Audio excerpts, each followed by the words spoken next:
On live. Thank you for your insight. Yeah. The Richmond Board of Education acknowledges thanks the first people as the Hunkaminam language on whose traditional and unceded territories teach, learn, and live. And I just wanted to recognize we do have some visitors in our gallery, which is really nice, and they will be presented brief from the Poverty Resistance Committee. Nice to see you here. I also would like to okay, I'll do a couple of things first. Announcements. A couple of announcements from trustees. Trustee Larson. Today's Pink Shirt Day. Pink Shirt Day began in 2007 when a student in Nova Scotia was bullied for wearing a shirt to school. It has since been recognized annually worldwide as a day to stand against bullying and to be kind, lift each other up for greater acceptance, respect, and an inclusion for all. The board's strategic plan, Priority 2, Equity and Inclusion, outlines our commitment to ensure that all of our students, families, and staff feel welcomed and are treated respectfully and have a sense of belonging. This Pink Shirt Day, let's do what we can to elevate the voices of all. Take a stand against bullying, advocates for kindness, respect, and inclusion. Thank you. And Trustee Beliza. Thank you, Madam Chair. Good evening. Briefs regarding the 2023-2024 annual budget will be accepted without priorities. At March 29 and April 26, 2023 regular meetings of the board. Please note that the budget updates will be made available on the district's budget website. Budget feedback will be considered the board as part of the budget process, which is anticipated to be completed by May 2023. Thank you. Thank you. Madam Secretary, are there any material aren't included in the pitch?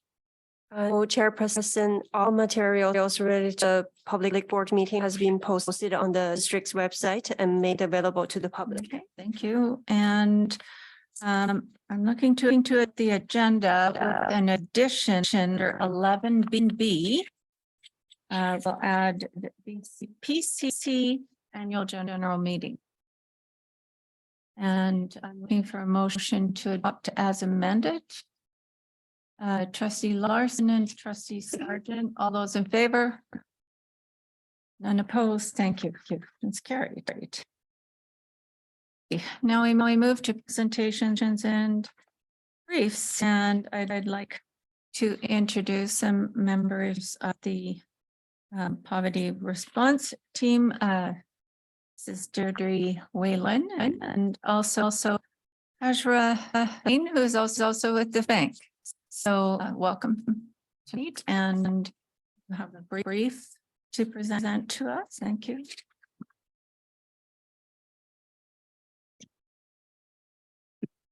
Good evening. Thanks for allowing us this evening. My name is Deirdre Whalen. I'm president of the Richmond Poverty Reduction Coalition. We have the same acronym as we did before, but now we are a charitable nonprofit society.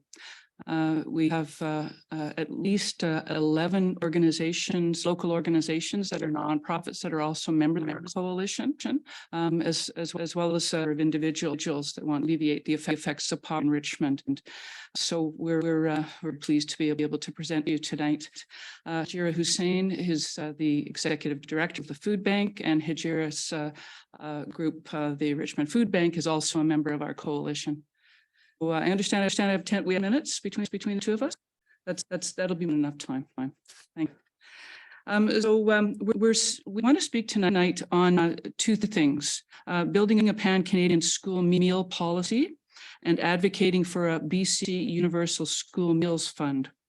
So the submission from the PRCC is to invite the Richmond Board of Education to join us in advocacy efforts, advocate to the provincial government for a dedicated fund for a universal school meal program, to appeal to the federal government for a pan-Canadian school meal policy. The RPRC is a coalition of Richmond residents and an agency working together to reduce poverty and impacts of poverty with research, project, and public education. That's the work that we do. We do not have a client base, but we do mainly advocacy work through research project and public education. You probably all know, but Canada is the only 7 nation does not have a nationwide school meal policy. In response to this unenviable position, the federal government has finally set up a consultation process to develop such a policy. And there's a link there. I've sent you the information and you could take a look at the link. The consultation process is ongoing, and I've got a report back, so we don't really know where they're coming from, but at least they're starting on it. In fact, there is a nationwide movement that has been building for years. The Food Banks Canada has done research and made reports. The Ontario dietitians have also made a report and have encouraged others in Dietitian Canada to make reports about the importance of school meal programs. In 2020, provincially, the Ministers of Education, Childcare, and also the Minister of Agriculture and Food were mandated to create more local school meal programs.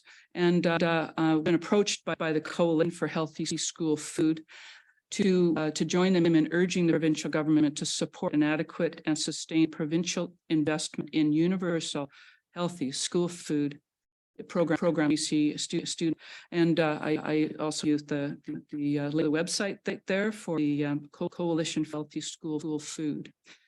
RPRC members, we concur that this urgent BC request and further that the federal government should be implementing a school policy immediately.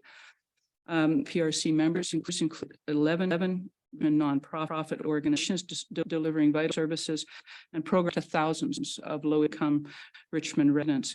Our organizational members report that food security is now at the top of every family's list of needs. The Food Bank, Family Services of Greater Vancouver and Gilmore Park United are all members of our coalition, and they have observations that they want to share with School District 38. They see firsthand the risks of food insecurity in the community and in the home. As the cost of living rises, families are finding it almost impossible to keep up with rent, food, transportation, and their daily living essentials. And I'd like to hand over now to Hajir to talk about the Richmond Food Bank specifically. Thanks, Hajir. Thanks, Dee, and thank you everybody for allowing us to present to you. The Food Bank, we have a school meal program since we started in 2019, and from the Richmond School District through your FUGI funds have allowed us to provide meals to lunch to high school students and then breakfast program before the pandemic to about 19 different schools. Currently, we have 24 different schools that we are providing school snacks as well as school lunches. The quest for food has been increasing, and overall, we have made 29,000 meals in 2022 alone. About 30% of the people that we serve are new immigrants, and I'm sure you guys see that at your schools as well. Most of them are like refugees from Ukraine. They have very limited language skills, and that's what we are dealing with at the Food Bank. But a universal school policy is needed, and you to support this initiative, and then just understand that there's a huge need for school meals in our schools, and we are in food security. We are serving hopefully, but then, and students, if the school district has a school meal coordinator or some sort of a position that is dedicated just for school meal coordination, that would help us deal. UD. In the letter that I sent, you, I had said that FAN clients have increased 35% since January 2023. We will give you the 2022-23 year in review, and the food bank numbers have actually gone up 56%. So up another 35% since January last month. So, and we know that 1/3 of them are children as well. We also realized that the cost of living, especially rent, is very high here, and people have to pay for roof over their heads, so more people end up coming to the bank. Family service, I have a nice picture here for you of some community kitchen. Family service provides 10 community kitchen programs to approximately 130 program participants per year. Each of them, one of them in partnership with settlement workers, that's the Swiss workers in school district, that's 38. Services does a wonderful job in providing community kitchen programs in Richmond. They also run a community kitchen for youth, where 10 newcomer children have attended a total of 5 sessions. And so that's a life skill that students are learning, and to families that are providing that. And finally, Park is one of 5 Richmond faith groups that serves about 800 hot meals, free hot meals, every day of the week except for Sunday. So we have a number of churches that are involved in doing that. They also do back programs and family programs. So and as well, we also have other nonprofits that are providing either breakfast programs or some kind of snacks or back programs to others. So the bottom line is the nonprofits are providing all of this, and we're being continually pulled apart and to raise more money and ask for more funds and go to the government, do fundraising drives to be able to provide something that is it's almost becoming a public service. So we really feel that if there's such a dire need for students to school and to fed in order to learn that it's time for federal and provincial government to start to take responsibility for it. So, as elected officials, we know that you care deeply about the health and welfare of children in the school system. And although school meal policy isn't a panacea, it's going to solve food security. At least it gets a big part way there. So we're appealing to Richmond school trustees to advocate for swift implementation of these 2 initiatives. And so we're recommending, and we're going to go forward as a coalition this as well, and we hope you do this, to advocate to the provincial government to include dedicated funding for in budget 2023. It's coming out in a week, right?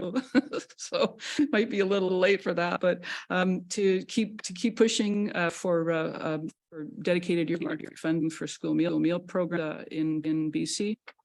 And also to aid to the federal government, got our time there, enact a pan-Canadian school meal policy immediately with sufficient funding to actually make that all happen.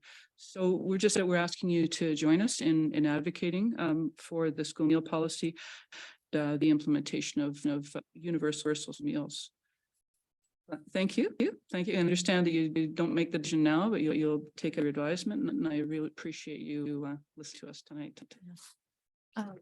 I'd take any questions if you have any. And I just wanted to say that Karina Gould, she's the Minister of Families, Children and Development, was in her district in the fall and visited Cookville and on one of our breakfast programs. We had a bit of a roundtable with some of the community partners, and she was discussing the need policy as well. So, there was some advocacy when she was there from various groups, and I know it's. And Cook School is one of the, inner city schools, so it's important. I'm glad that she went there. But we would also be for universal. Yes. Meal pro, so that nobody feels left out. Yeah. And I was even at a meeting days ago and mentioned it, and they said, well, what about the rich kids? And well, everyone should have the right. And actually, just because you're rich doesn't mean you're eating breakfast properly. Right. So, yeah, universality, if we can, that policy through, then we're way to it becoming a public service like the other G7 countries. Okay, so I have questions from trustees, trustee Sargent, and then we have trustee Belisa, trustee Larson, and trustee. Just wanted to say thank you for helping us feed the children and as much well as we can. And what we saw from the pandemic was that the need for food for our children and our families was the utmost importance. And we as a district were feeding our families during the pandemic. Schools were closed, and it really highlighted that there needed to be a better way. So I think there is a synergy right now. I know the Ministry of Education is very much focused on this. It was a recommendation from our provincial association that had to be thought of in a better way, in a more integrated way.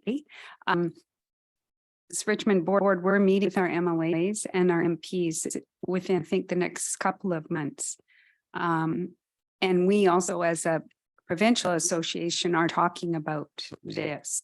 So we can take into advocacy there, as well as the Canadian School Boards Association, and their AGM is coming up in July, the beginning of July. So we also have metro meetings where all the trusts, because I really do think this has to be not just you really have to get notice, obviously, this, everyone in the province and us Canada. And I think the synergy, it just has to kind of pull together. In other meal programs, the funding, we get funding from the ministry. So that would come from the government, perhaps even from the feds to us, to the provincial. How does it actually work? Are we providing them, or are there vouchers or thing where they would go somewhere else? Are there lots of models that would? Yeah, I think there's School district provides us with the monetary funds, so they will provide us with funding through Fiji or through Breakfast Club of Now, or through whatever funding you receive for school meal programs. And then we will purchase the food items and have volunteers, dedicated volunteers for the school meal program will make the lunches for the schools, like the identified schools, for the students at risk. And the volunteers are the ones who are bringing the meals to the schools. Okay, I'd be really. a lot of Sorry. programs do depend on volunteers to actually, prepare the meals and to get them delivered. The nonprofits that provide the meals, they would get their funding through the regular funding versus that any nonprofit would. I know that of the churches that are providing meals have applied to the city of Richmond for some funding, but it's nominal. And they do have to raise money from their congregations. A couple of examples. Yeah. I would really in support of it going towards hers, and then also a lot of their places as well. Council board discusses this because something we have to do together. Thank you. Trustee Belisa. Thank you, Madam Chair, and thank you, ladies, for your dedication and commitment to poverty reduction. I've been working for a number of years. I guess my request would be, can you provide us a copy of your concept and ideas or plan regarding BC Universal School Fund that you will have an idea of the plan is and what are the structure and way of I guess promoting and accomplishing the very ends of this funding? Well, I think the coalition itself, if you look at that link, that will give you some direction. I'm not here to advise you on how to implement anything. And it's just that, we are out there in the community and we see what the need is. And we have stats to show that there is a need for a meal program. How it rolls out is up to your advocacy, our advocacy, and whether the provincial government, rural government on as a priority. It's really, being the taxpayer's dollar anyway. It all comes down to political will and your priorities. So if security in the schools is made a priority, then the money will flow and the program will happen. Trustee Larson. Yeah, thank you very much for this very thorough report presentation. I really appreciate it, and it's heartbreaking to think that we have hungry people, especially children. What I would like to recommend is that we refer this to our staff in order get more information of that actually looks like with regards to Richmond, and what kind of how moving forward, if we did whatever, what would that look like, and for them to come back to us with more information of what it looks like from the schools, and like mentioned about different this would help if we had or whatever, and that's an operational type of, but as Trustee Sargent said, the advocacy and the synergy that's out there is. So I would like to refer this to staff. Moving that information. it be referred. Yes, that would be a good idea. Thank you. Okay, and for a second, Trustee Yang.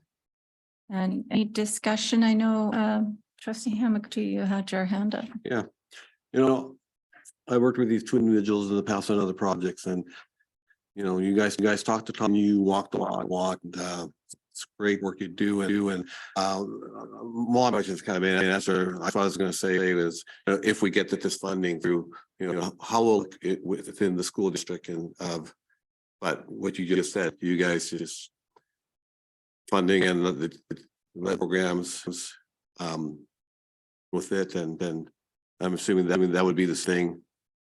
I'm sure the province and the minister would have, some sort of guidelines or criteria on how the program would roll out and how much funding would be in the first year, test it, see how things are going. And there may be Richmond is good at enrichment, and enrichment kind of to a program, and I'm hoping that ministries would be flexible enough to allow tweaking. One of the things I think, Ken, you and I have talked years ago is that because schools depend on the PAC program so much to be able to do raising and hot doggies and all of that, the PACs that are well functioning are also parents that have free time to be able to work on a PAC. And there are others like Cook School where parents are working jobs, right? And PACs may not as well because they don't have that kind of input. But what you can do is you can but two schools, Westwind and Cook or something like that. So I think there's lots of innovations that the city, that school trustees could come with in implementing ground. Here, I mean, the nuggets are here, always the fallback, but I'm tired. And we can't depend on a universal program being run by volunteers on charity. And our schools are actually, well, cool. We're actually being up to plate. I mean, the breakfast. Lot, yeah. More on plate. Yeah. Trustee Yang. Thank you, Chairperson Tim Plotney. I had questions before I moved the motion, but I guess it's okay for me to. I think the motion was moved and Yes. you can speak to it. Okay. I certainly want to thank delegation for coming tonight and to speak about some of these issues. I know that from my experience, we mentioned Cook Elementary. I was an alumni, and I happened to spend a lot of time at this program there when I was a kid. So certainly relatable to my parents. I think it's pardon me. It's I think it's fair to say that it's unconscionable in 2023 that a G7 country like Canada does not, that still has we still have children going hungry. It could be the whole day, it could be whatever the level of hunger is. That's like, it's quite unconscionable to me. So I really do appreciate you bringing that forward to not only to senior levels of government, but to local levels, because I do believe that we can make an impact. And I seconded them is so that staff can have the opportunity to examine these issues a little more and beyond that, just for information, I think it's beneficial for everybody. And I would certainly entertain some advocacy. But I just want to thank both of you for coming here tonight. Yeah, so it would be referred to our staff and for some thoughtful reflection, and then probably come back like in the form of a letter to our MLAs or anything. And as was said, we're meeting with them as so it can definitely probably be on the agenda. I know I was at a conference a few weeks ago, and the education minister Singh was speaking, and she talked about the hardship funding that was given to districts, and that she was hearing, that food security is an issue, and that one-time funding for these things is not helpful. And so she was hoping to bring announcement that funding ongoing, which would be a wonderful help. As well. Good. And know that, Rotary clubs are stepping up. I mean, people in the community are stepping up, and but we need to keep spreading that message. That because there's a lot of people that don't think there's a problem in Richmond, but there is a problem in Richmond. Thank you for bringing it forward. And I'm going to call the question then on the motion that was put forward by Trustee Larson. All those in favor? And I see unopposed, so the motion is carried. And thank you so much for bringing this. And we'll let you know what comes forward. Sure. Nice. Okay. Yes. Lovely. Okay. We can make sure we can get the all trustees. Yeah. Sure. And I did have one question though, the 35% since January 2023, that's pretty short time. So it has increased by 35% in 1 month. Wow. Okay. That's the year. Holy cow. Okay. Thank you so much. That's wonderful. Okay. And moving on. Yeah, I don't know. Briefs, no recognitions, questions from the public regarding agenda items. Never disappoint us.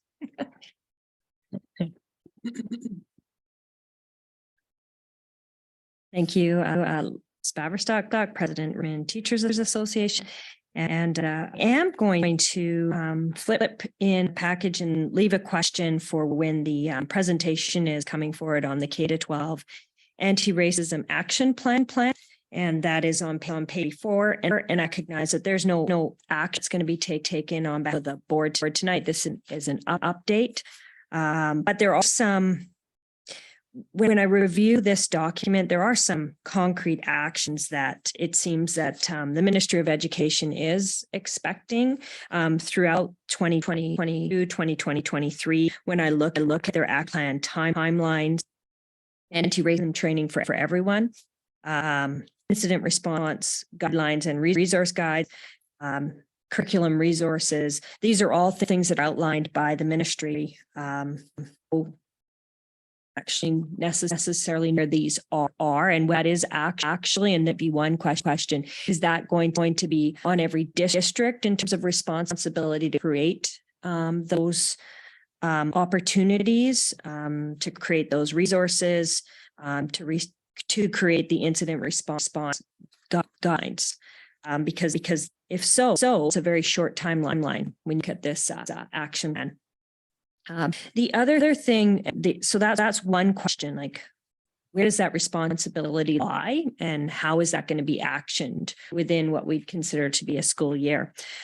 The other part is actually asking something about where are we going to be discussing it within the district? Because I look at Cassidy Building and its vision of learning opportunities for all SD38 staff.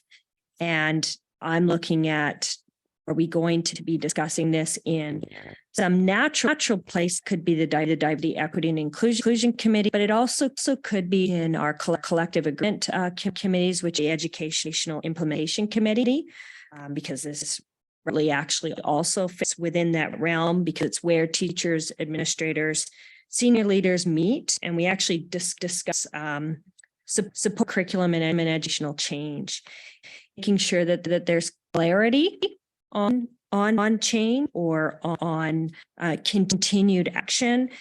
There's time and that there actually is support. And this is where we bring the educators come together to talk about, well, how does this look like for training, in-service opportunities within enrichment? I know that's complex, but I think those are some key things when I look at this plan is whose responsibility it is and where are we going to see these discussions? And on that, I will leave that for later in the presentation.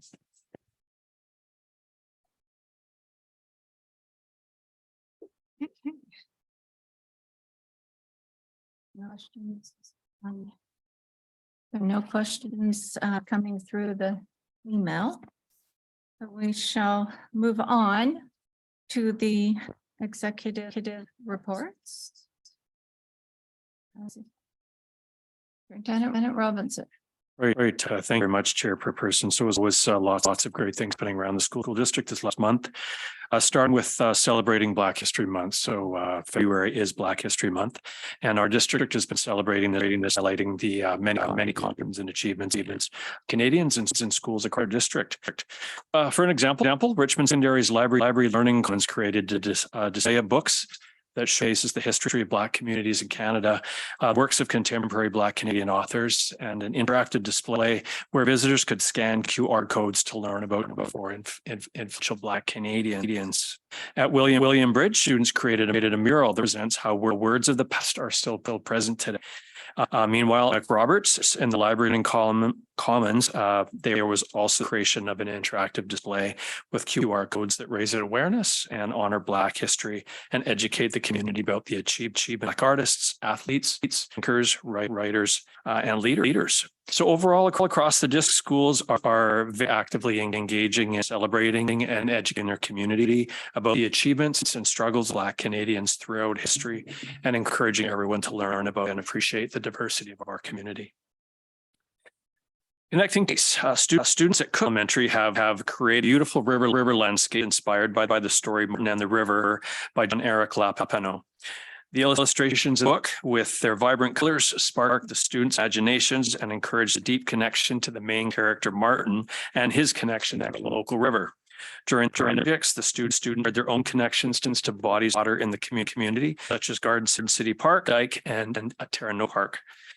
To bring their imaginative visions to life, the students utilized fine liners and added a splash of color, as you can see, with watercolor paint, create their own unique river landscapes. So this project not only provided a chance for artistic expression, but also the students to explore visual arts and the elements of science. Beautiful work. Thing with nature at Cook Elementary, student embarked on an outdoor learning experience in the fall where they learned about gardening and plant life. Under the guidance of their teachers, they planted garlic and care of the garden beds by weeds and covering the soil with leaves and hay. This experience allowed students to understand the importance of nurturing the plants and keeping the soil healthy. So as the winter months passed by, the students couldn't help but wonder about the fate of their garlic plants. and they eagerly awaited the first signs of spring and were overjoyed when they visited the garden recently and noticed shoots in one of the beds. Students were to see the fruits of their labor, and they felt a huge pride and accomplishment in their care for the plants. And I can attest to that level of joy because I visited school and had a very small person grab my hand and pull me over to show me the shoots coming out of the dirt. That was amazing. Passion in the kids. So the learning experience at Curry, the students develop a connection to the land and the environment, and it's also fostered a sense of community amongst the students. They work together to maintain the garden beds and can keep the plants healthy. Habitats for local animals. Lately, Maple Lane Elementary's wildflower class embarked on an exciting outdoor education product. As part of the curriculum, they learned their community and the importance of environmental sustainability. To bring this lesson to life, they were tasked with building homes for various creatures using only natural materials that they had gathered from their outdoor environment. Students were divided into groups, each with a different type of constructing homes, creatures such as mosquitoes, squirrels, mice, and more. And I'd like to know what a mosquito looks like. I need to do some homework on Yeah, this. The groups work together to plan and communicate with each other to decide on the best design for their respective homes. And they had to consider factors such as the size, shape, and material to be used, as well as the specific adaptations needed for each creature. Students' creativity, communication, and teamwork skills to the test as they work on the project. Had a great time learning about the needs of different animals and finding ways to provide them with a sustainable home. And with their hands-on approach and active learning, the students gained a much deeper appreciation for nature and the importance of preserving it for future generations. So great examples of outdoor education. Recently, a member of the Palmer community took initiative to reach out to the school and request assistance in collecting donations for those affected by the devastating earthquake in Syria and Turkey. The deadline donating much items such as winter clothes, food, and hygiene supplies was tight, of course, due to the immediate need. And Palmer was quick to respond. They spread the word to families and staff who eagerly jumped in with an opportunity to help. And within 24 hours, the Palmer main office was inundated with donations, as you can see, from generous families and community members. Students lent and volunteering to help ours, and staffers made trips back and forth to the storage facility to drop off the donations. And this experience provided a very valuable lesson in real time in social responsibility and citizenship for Palmer students. So very proud of those students and staff who invested in that. Grade 6 and 7 students at Byng Elementary participated recently in student leadership opportunity to develop their leadership skills. So Byng's been using the Leadership Challenge by Kouzes and Posner as a guide, focusing on the 5 practices of Mickey, which are model the way, inspire a shared vision, challenge the process, others to act, and encourage the heart. Students have been learning about the importance of these 5 practices of exemplary leadership and how they can be used in everyday life, with a foundational belief that all people have the potential to bring out the best in themselves and others. Byng is dedicated to helping students to develop the leadership skills they need to make great things happen. And only at Garden City, a mural unveiled that celebrated, at Garden City recently celebrated the unveiling of their new school mural this month. Just amazing. The mural, designed and painted by local interdisciplinary Salish artist Athiana Picha, showcase themes of local ecology, how it ties to Indigenous stories and philosophy. And it was created in collaboration with the students at Garden City. Members of the board, Mayor Brody, and some city councilors were all in attendance to speak to the students, staff, and community members during the event. So if you haven't had a chance to drive by, I would highly recommend it. It's just an amazing to see, and it's really, I think the school. Chairperson, that is it for report this evening. I guess the last time I'm saying that. Yeah, the mural was absolutely beautiful. And the mayor was very popular. He was sending out autographs. We're lined up to control the crowd. Very special person. Okay. How about mosquito house? I want to know what a mosquito house is. Don't want it. I Some don't homework to do. need it by my house. Anyway. Okay. We are approval of the minutes of our meetings. So there's a record of an in-camera meeting at the board held on Wednesday, January 25th. 2023, and there's minutes of a regular meeting of the board held Wednesday, January 2025, January 25th, 2023 for approval. So I'm looking for a seconder. Trustee Belisa and trustee Yang. Any discussion? All in favor? Thank you. Carried. Okay, and business arising from prior minutes. So we have the 2022-23 amendment annual budget by which will need to receive 3 readings. That you mean another report. And there's a report from the Secretary Treasurer attached. So we want to speak to the item first. Secretary Treasurer. Sure. Thank you, Chairperson. So the annual budget report and the associated financial statements are on pages 14 to 33 of the public board meeting package. Bylaw is on page 19, the meeting package. The amended budget is prepared in accordance with the public sector financial reporting standards and the government's financial reporting policies. The total amended annual budget is $323.5 million for district, and that is a total budget amount including operating fund, special purpose fund, and capital fund. The amended annual budget reflects the increases in revenues, expenses because of the enrollment growth and the labor settlement. Labor set funding and expense in the district.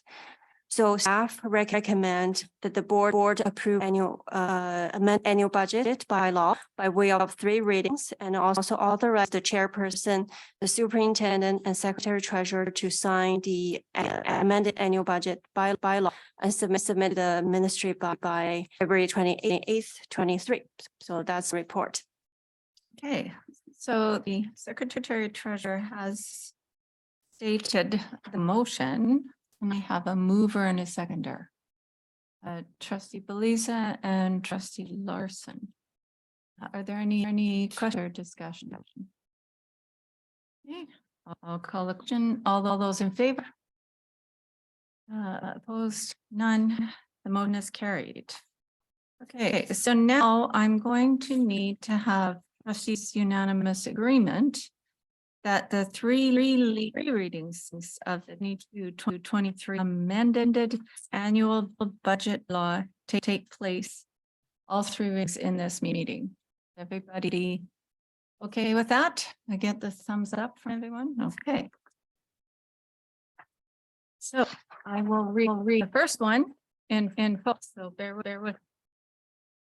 Bylaw of the Board of Education School District number 38 called the board to adopt the amended annual budget for the board for the fiscal year 22-23 pursuant to section 113 of the Act RSC 1996 C412 as amended from time to time called the Act.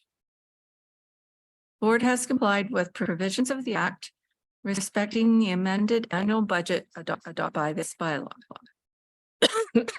And it figures. This bylaw may be cited as School District number 38 Richmond amended annual budget bylaw for fiscal year 22-23. The attached statement 2 showing the estimated revenue and expense for 2023 fiscal year and the total budget by amount of $323,494,330. $323,494,330 for the 22-23 fiscal year was started in accordance with the Act. Statement 2 And 4 and Schedule 1 to 4 are adopted to as the amended annual budget of the board for the fiscal year 22-23. So I need a move for and a seconder for first reading. Trustee Sargent, trustee Wilson. I'll now call the question. All in favor? And the motion is carried. So I'll read the second bylaw. That I'll read it, but a bylaw of the Board of Education in School District 38, Richmond called the board to adopt the amended annual budget for the board for the fiscal year 22-23 pursuant to section 113 of the School Act. RSBC 1996, C 4122 as amended from time called the Act, and these have the rest of the wording in front of. So can I have a mover and a seconder for the second reading, trustee Hamaguchi and trustee Yang? And I'll call the question. All those in favor? None opposed? And now the third and final reading, the bylaw, a bylaw of the Board of Education of the School District number 38 Richmond called board to adopt the amended budget of the board for the fiscal year 2022-2020 pursuant to section 13 of the School Act, RSEC 1990 C 4 and 2 as amended from time to time called the Act. And trustees have that wording, same as the wording before. And so I'm looking for a mover and a second for that reading. Trustee Wong and trustee Lisa. Are there any questions or discussions? Yes. Oh, yes. Oh, yeah, you can ask a question at this point. Yeah. Thank you, Chair.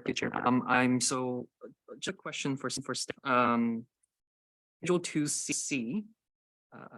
You have the 2023 ended annual budget and the 2023 annual budget. Under category 1 instruction, I noticed that a lot of the items, due to increases, enrollment, and so we would have to have more expenditures on pretty much all the items. But I noticed that for English language learning, our amended budget is actually lower than the annual budget that was initially passed. So $6.8 million, the amended annual budget versus the $7.9 million that was put forward last year. So I'm just wondering if there was, if staff can give some insight as to how that came to be, because reading all other items has gone up. So wondering if staff can enlighten us. I don't have the answer right here. I may get back to you trustee on this question. Okay, thank you. Yeah, no problem. Trustee Belisa. Thank you, Madam Chair. When do we expect to receive funding from the provincial government with regard to some of the unfunded items, labor settlement and the rest? Yeah, sure. Thank you, trustee Belisa. That's a good question. So the only funded expenditure item right now in the budget is the QP provincial settlement funding. So that funding is coming. We don't have an exact date, but we expect funding should be announced soon. Yeah, soon, within maybe 1 or 2 months. And I do believe that the street, they agreed to fund the total settlement. Yeah, absolutely. Are there any other questions? Okay, so I will the question, all those in favor. None opposed. So final reading is carried. So the 22-23 amended budget bylaw is just all for your take. Okay. The new business, K to 12, Anti-Racism Action Plan. Crystal, you are. Sorry, Miss Chris Brodigan, our assistant superintendent. Thank you, Chairperson Devotny, and District Administrator for Equity and Inclusion, Navshina Sabri, is going to join me as well.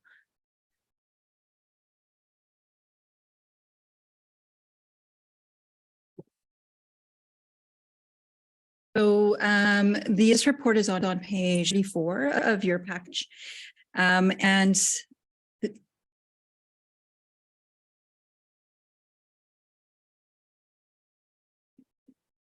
sorry about that. So 34 of your package, the report highlights the Ministry of Education and Child Affairs K-12 Anti-Racism Action Plan.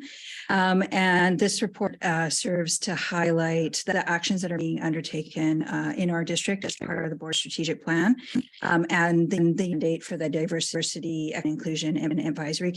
And hopefully throughout our report this evening, we will also help to answer Ms. Baverstock's question from the RTA as well. So just in reference to the strategic plan, the information in this report tonight on not only strategic priority 2 equity and inclusion, but also strategic priority 4 and strategic priority 5 as well in our employment HR departments as well as student voice.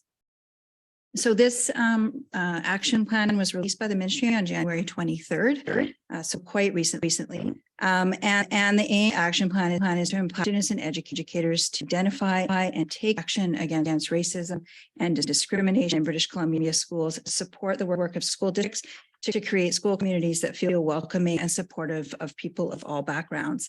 And I would say that the report overall really supports that we have been here in Richmond through the work of the Diversity and Racism Working Group, Strategic Priority 2 in particular, and now work of the DEI Advisory Committee. So if I could just draw your attention to page 44 of the action plan, or page 44 package. The vision for the action plan is outlined there, that these students achieve the full potential in an education environment that is equitable, free of racism and systemic barriers, and where all students, staff, and families feel welcome, safe, respected, and valued. And also on page 48 of your package, which is page 9 of the action plan, I just wanted to draw your attention about halfway down the page where it says affirmation and recognition. Stories of racism and discrimination have been told time and time again.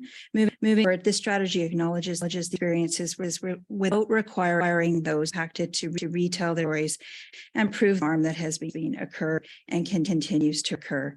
I thought there was quite a powerful statement in identifying that we know that racism exists and we are taking action against it, and we don't need to keep people if it is happening. And I think we have been that in our district through our work of identifying the priorities from the Diversity Anti-Racism Working Group, and then that are living so in strategic priority 2 that we have been taking action on racism.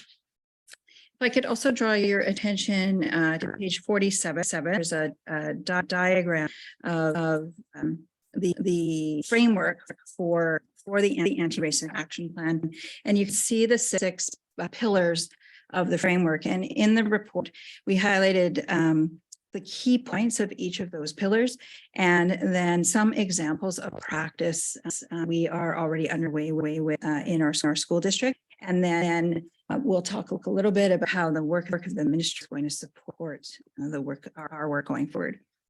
So those pillars are community voice, removing barriers, raising awareness, collaborative change, capacity building, and school support. So if we look at community voice, the key point from there is that act guided and co-led by those with lived and living experiences of racism. We have two positions in our district administrator for equity and inclusion, Navshina Sabri, who's sitting right next to me, and our teacher consultant for equity and inclusion, Baron Sui, and both of them have been undergoing that work through learning. And of course, we have the Diversity, Equity, and Inclusion Advisory Committee, which has diverse representation from all of our stakeholders and students as well. In terms of removing barriers, when we talk about creating systems and communication paths to ensure races cannot through policy and sure. Working on our policy has been one of the priorities of the advisory committee. And as you know, we passed a policy checklist last policy meeting that will help all of our policies as they are revised to have equity in mind as they developed. Raising awareness, resources and engagement opportunities to highlight how we can better appreciate each other and to understanding of racism and its harmful effects. Although you'll see a DEI calendar as part of the timeline for this action plan, Navshina and her team have also a DEI calendar that we have on our website and that we have been using over the last year to ensure that we are planning our district events with DEI in mind and keeping in mind important events in all of the communities that are part of Richmond. Collaborative change, engaging all layers of the education system to champion, compel, and anti-racist work. Again, working with all of the departments.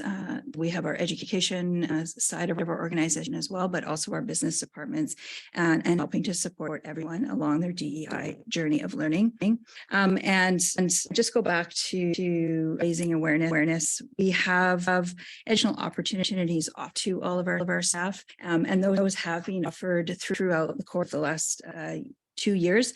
And then the ministry is going to be providing or has talked about training module for all staff, and that they are working on those models, which will be really supportive of the work that we are doing as well, help to get an organized message for all of our employees and all those that work in the district. And which also links to city building and strategic priority for progressive works. And then in terms of the school support, providing resources, support and guidance for schools to create anti-racist learning environments. The DEI Advisory Committee also has a priority to improve reporting processes for staff and parents, and that is a conversation I've been having on the Advisory Committee. And the strategic actions have already been underway around diversity audits in our libraries. So those are just some of the highlights. On page 54 of your package, you'll see the timeline that the ministry has provided. And I'll just ask Navshina to a little bit more of that and Ms. Baverstosh as well. Thank you. Thanks, Crystal, and hello everyone this evening. Yeah, thank you, Liz, for the questions that you posed, and definitely there is I think an ambitious timeline that's been printed by the ministry, but having done a little bit of unpacking within our community work, we have been pleasantly surprised the alignment that is within the ministry's document. And the timeline and the work that we've embarked on here in Richmond, our strategic priorities, our anti-racism advisory group. So we feel that we are well poised and in position to be able to fulfill the timelines. There are, of course, some key documents and support resources that we're waiting for in anticipation from the ministry. And so those, such as the incident response guidelines that Baverstock asked about, won't have any detail other than the timelines that are provided. So we are waiting in anticipation of those, and when we do, we will be in a position to be able to deploy whatever we can to ensure that our staff and teachers are prepared to be able to implement supports. In addition, I wanted to just speak to about the in terms of the incident guidelines. We know that the ministry is working closely with the BC Principals and Vice Principals Association to develop those guidelines and to develop modules so that administrators are in a position to be able to respond to incidents in a way that's consistent and in a way that's well informed and obviously very thoughtful in terms of how to ensure that those that are victims are not re-victimized in the supports that is needed. So again, we feel like are in a good position in the district. We are anticipating lots of support from the ministry in terms of student supports, teacher supports, and administrative support in terms of carrying out this work. But we are prepared when they do bring those details forth and ready to go. Thank you. So we recognize that there are some implementation details still to be out, which we have been working with through our work already. I think the main piece is the alignment that is there between what the ministry has put out in their action plan. They've also, there's a link in your pack to the ANDISM curriculum also that came out shortly for the action plan. And that element, as we've said, is very supportive of our work. And we know there's lots more to do. But to have the backing of the action plan that supports the work that we already have underway is really helpful going forward.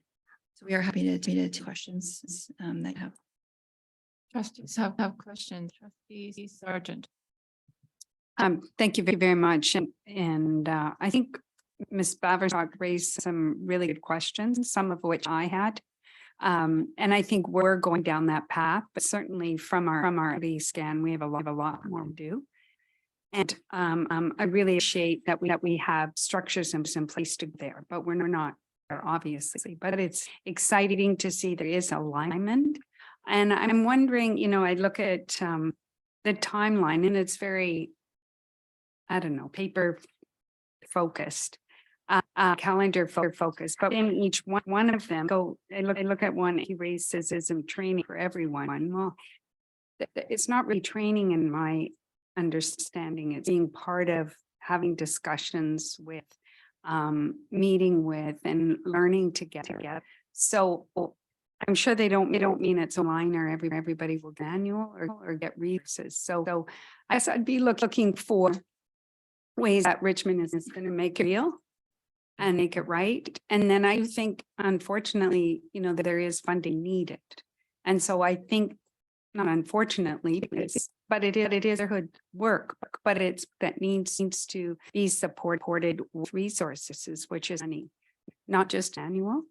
And I know you already know that. So I'd be interested in knowing, moving down the path, how can we advocate for making this action plan come to life or making it more real within each district.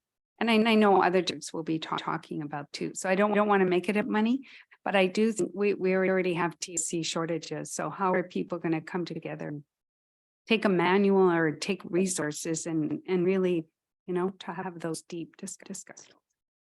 I know you probably agree. So if there's anything we can do to help make it come to life for our staff, I think it's really important us to know that, especially going to budget. Thank you. Thank you. I think exactly what you said. We've been working to deepen experience for who are willing to learn and to providing opportunities. The provision training modules or however those to us will be helpful, but they're only going to part of the work. We won't stop at that. Because that's not our way in Richmond, right? We continue to have conversations and deepen the conversation, bring everyone to the table in terms of what we did for all of our older groups, and all the different kinds of that happens in just from the classroom to our support. Yeah, I might add that, we are going to be meeting with our MLAs and our MPs. Especially with our lives, and we'll be probably covering and discussing this subject for sure, because I know I was speaking to one the other day who was quite passionate about it, and so I'm sure it'll be an interesting discussion, and our stakeholder also invite once we get the meeting off the ground, so it'll be a healthy discussion, that's sure. I have Ken Hamaguchi. See Hamaguchi. When I first read, I thought, okay, philosophically, we know where we want to go here. And this is the importance of doing it. The how part, that's where I thought it was really thin. And I'm glad you guys have kind of touched on it, because I thought, where's the details of all this? And is the expectation, you know, they're gonna get, you know, the ministry gives a general wrap of the places you're supposed to do, then you figure out how to get there. Or but you said that more is coming from, like, do you guys feel comfortable with this report, that it gives us, you know, enough direction to go to all those districts that we want to go to? So is light on details. And I think in a way that's okay, because I think through in work that we've already, I'm sorry, was I supposed to say trustee? I'm a good G. Whatever. I apologize. I'm not sure about the protocols, but I'll do my best. Anyways, what we learned through the work that we've all done for a year and a half is that people are at places. The roadmap can be given, but there are different access and entry points along that journey and along that road for everybody. And so what we've really tried to do through the work is we know where we need to go. We know we need to a school district and a society where everybody feels welcome and to be part and to be contributing and not feeling othered. How we get there is where it depends on where people are at. And so we are providing multiple ways of trying to access that kind of comfort and of learning. So whether it's clubs, it's resources where people can go away and do own learning, but trying to engage folks at where they are in a variety of different ways. Because we know for some people this is very uncomfortable, partly because they're not sure where they're at, and partly because there's and so we're trying to meet people where that and providing different ways of access. You know, I mean, it's not a super long document, and you can expect after all these years to have the answer in like 15 pages, whatever. But I do think too, and this is where my behaviors hat on, you know, you start look for the impact of the working, like what is the critical fact? It's great to do all these things and wonderful things, but at the end of the day, if nothing's changed, then all you've done is a lot of hard work, but it hasn't created the impact you want. And I guess somewhere in there, and maybe it's going to come, is also, you know, like criteria, you know, of we've met this goal, or we've, you know, and I realize it's not so that simple as black and all the stuff like that, but I did, like, when I first saw it, I thought, geez, it's kind of light here, and like I agree, but like how we get there, sort of thing. So anyway, it's my sort of take on it, but I'm glad you guys are comfortable, because then I feel cool. Well, and these are the conversations I have on the advisory committee, is how do we get there? And what are the next steps that we need to take the district? And so we're really grateful to have the advisory committee, because it is a diverse group of stakeholders. Bring forwards of the groups that they represent. And then the how is the challenging. The good part is we're a few steps along the way on the how part already, which helps us for the next steps. Hey, Superintendent, would like to. I just wanted to add to what these folks have been. I think it's important to recognize every school district in the province is in a very different place along this continuum. And the conversations that I'm having at the provincial level tell me that we are very far along compared to many districts around the province. You know, a lot of work gone into this. The board has been very committed and been clear on that. And so I think to some extent the roadmap needs to be open to us to do what we need to do for folks here, both our staff, our parents, and our kids. So I think it allows us for that, and I totally agree with you. At some point, there's going to need some mechanism that asks the question: how do we know how we're doing with it, so we can adjust course as we go? Trustee Pisa? Yes, thank you, Chair. Thank you for this, your commitment to this action plan, and it's a very good report. My question would be, in this plan, how much input do we have from the students? And secondly, we have some real action plan, but do we have a real incident that gives rise to this action plan? Like, is bullying arising from the anti-racism issues part of this undertaking? Or are we documenting so that the three trustees will have an idea of where it's coming from and which directions are we going to. So that we can help us in terms of policy making those issues. So in terms of this action plan that's in the report, this is the ministry's action plan. And we're not a part of the development of it, but we are happy to say it aligns with our work. In terms of our own priorities for the diversity, equity, and inclusion advisory committee. Those priorities came out of the audit that we did with the support of Bacal Consulting. And in that case, we talked to students, we talked to staff, and we talked to community members in order to get a sense of what priorities needed to be district. And in that report, you can see all the aspects that include student voice and where we want student voice to be a powerful part of the work that we do going forward.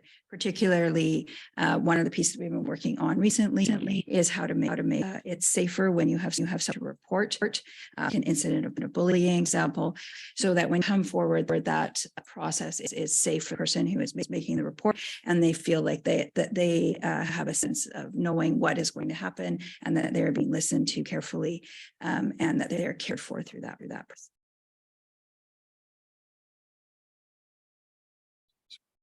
Okay, trustee Lars. Okay, thank you. It seems to me this is like anything where this has never been done before. So we're all learning as we go along, and an advisory committee can just sit and listen with the different that represent the different groups and the kids, and everybody comes every time with sometimes sharing a story or just things go around and they talk about it, and everyone brings a different opinion to it or an aspect of full. And so it reminds me of when we stood with the SOGI Advisory Committee, it sort of, everybody sort of felt a little bit like, oh, we should be further along, or are we really? And I would be worried if we're too farther, because it makes me wonder the depth of what we're relearning, because that's doing in my opinion in on the committee is learning, and then that learning becomes the plan, and we go forward with that. And to see now, years later, what years later, I guess we've come with the SOGI committee and how it's grown, and the student, I can see the same path, that same type of learning takes place, that the learning becomes the teaching, becomes the learning, and it continues like that. And I think that we gradually see it's amazing so far, just in the few meetings that I've been at, to see the connection happening there. People are even feeling safer at sharing in the meeting. And that's, I think, starts as that little piece, and then that grows out to the schools. And and every school's a little bit different wise, and how are we learned this way? This is we like to do it. And so, yeah, this is as like Trustee Hamaguchi said, it's sort of boom, boom, boom. This is where we're going to be, but it's how. But it's coming. So thank you. I just had one question, and actually Trustee Yang has a question, so I'll let him ask his first, and then I will. Mine's just a quick. Appreciate it. Thank you. Yes. So, you know, I know you firsthand as who grew up here in Richmond. That's, you know, when it comes to the discourse for and racism, we went from, you know, sweeping things under the rug to, you know, having a report like this on the table, right? And I think, you know, it's I do commend the government and the ministry for bringing this, because it just sheds more light onto the work we have to do and to set the process on how to do it. It's not necessarily descriptive in nature, as you know, many of us said, but it may provides a direction. So, and I know that this district has done quite substantive work when it comes to DEI. Just looking at the work of our advisory committee is just really amazing. So, yeah, I really look forward to more progress in years and decades ahead. Just one quick question when I'm going through the report on school support. There's mention that the ministry has launched the anti-racism guide for teachers. So the resource guide there, how well is that utilized or integrated in the learning service in terms of support our staff? I can take this one. Thank you, Trustee Yang. And so the resource guide just came out a couple of weeks ago, I believe. So at this point, what we've done is that we have introduced it to our elementary and secondary administrators so that they have an opportunity to review what's in there. Within the document, as we both to the elementary and secondary administrators, we outlined the accessibility once again into this document, in particular because of the alignment of the resources to exactly what teachers understand in terms of core competencies and curricular competencies. So there's incredible alignment between, say, if I'm a grade 6 teacher whose passion is social studies, I can actually find how it is that I can incorporate DEI pedagogy into grade social studies curriculum at the curricular competency level. In addition, as a school, if I'm looking at how it is that I want my students to reflect on their core competencies, there's also direct alignment in terms of just in terms of things to think about in terms of DEI and your core competencies around sort of, communication and critical thinking and those sorts of things. So again, a really good document. We're pleased with the resource guide in terms of accessibility for our teachers. In addition, there are I believe 9 posters that the resource includes, which are sort of visual prompts to start everybody in school to think about EI, thinking about privilege, thinking about those sorts of things that we talk about when we talk about DEI.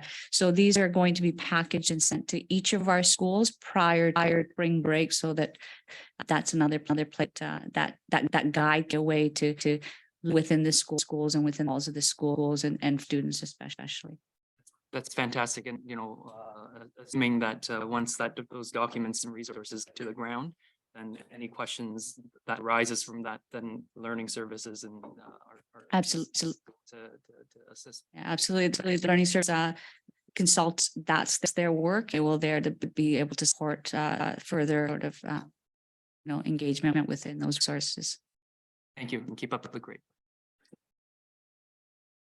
Any more questions? Thank you for staff report and boy, look how far we've come since we first started the working group, and we're ahead of the game and the ministry is catching up. So people, the trustees across the province in the session, the conference I was and superintendents and secretary treasurers all very excited, this piece. So it's discussed there. And I just had a quick question. What is the BC Lions youth engagement? What is that? Yeah, on the timeline. Just curious. To Blotney, we don't know. Oh, you don't know. Well, we do. I mean, we've been in schools long enough to know that the BC Lions do provide, engagement in terms of assemblies and those sorts of things. So I'm assuming that have developed are developing sort of engagement opportunity for our students. Yeah. For that. Thank you very much for the presentation. If no one has any more questions, looking forward to all this work and feeling quite satisfied that we're moving ahead on all of this work that's important. So thank you very much. Okay, so questions from the public? Are there any other questions from the public? And do we see any online? Yes, Chairperson, there are questions from the public. Sorry, I'm just pulling them up now. The question is from Dean Billings. Are you able to provide the actual costs, total contract value for the mural at Garcelia Elementary? Alternatively, did you have the total actual costs for the entire mural program?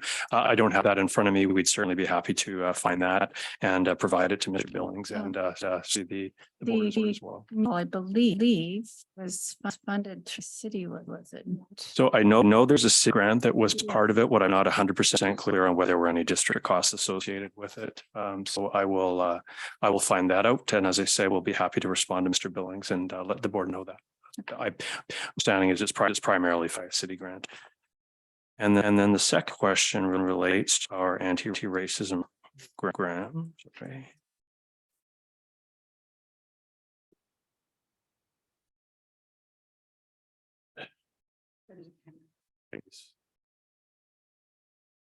Again, from Mr. Billings, question about the BC anti-racism plan. Are there measurements racism in school district 38 gaps in suspension for interpersonal racism, violence, suspension, grades, graduation, completion, representative staff, etc. If these don't exist, how will the district measure the use of this plan, which is a ministry action plan? Assistant Superintendent Brodigan, perhaps you could dab at that. Thank you. Yeah, absolutely. So this time the ministry is not asking us to measure in this way. In our district, as you know, we did the audit, which gave us definitely some information about how our community is feeling. And that kind of evidence has helped us shape our priorities because if we look at the vision for strategic priority 2, but also the vision of the action plan, student best when they come to school and safe and welcome, free from racism, discrimination, and that environment that we are working to create and to do better with every single day through the actions of our advisory committee, through a strategic plan, and now with the support of the action plan. So in terms of quantitative measures like that, not using any quantitative measures like that at time to measure outcome. We are using more qualitative data about how our community is feeling and how they are telling us we are doing in regards to processes that we are putting in place and revising our policies and that sort of thing. That's it for questions. Hey, standing committee reports, trustee Yang, Person, nothing audit to committee. Thank you, Chairperson, nothing to report. Okay, and yeah, okay, there was a change. Eight, education committee, Chairman Simpson. Nothing to report, except our next meeting will be April 19th at 6 o'clock. And facilities and building committee. Not a whole lot to report, but the meeting was scheduled for Wednesday, March 2023 at 4:30. And finance and legal, trustee C. Sargent, there's a recommendation here. Yes, thank you. I'll read the recommendation that the Board of Education approves a 5% increase to both commercial, not-for-profit, and commercial for-profit facility rental rate for the 2023-24 fiscal year as presented here. Okay, so you've moved a motion. Is there a seconder? Trustee Larson, are there any questions? Just to introduce this a bit, we have staff here too in the report. But you know, the following the independent review of operations and rentals in 2021, the report to finance and legal in 22, staff recommended a 5% annual increase on the rates and custodial services for the following 3 years until 2025. That was to offset increasing costs in utilities and building maintenance. So this is an ongoing 5% that we had discussion about trying to get caught up in our expenses. So if you have any further questions, we have the boss there. Okay. Trustee Yang. Thank you, Chairman. So yeah, I did have some observations about the motion that's put forward. So maybe a few questions to Mr. Geyer and then some comments. Generally speaking, what is the process to if a commercial group or non-commercial group to make a booking? How would they go about making that arrangement? Through the chair, excuse me, we actually have it on the website, how to contact our rentals department, and they'll advise what the are. These do get posted on the website because it's part of policy and regulation, and so we will advise us at that point what rate would apply for their particular use.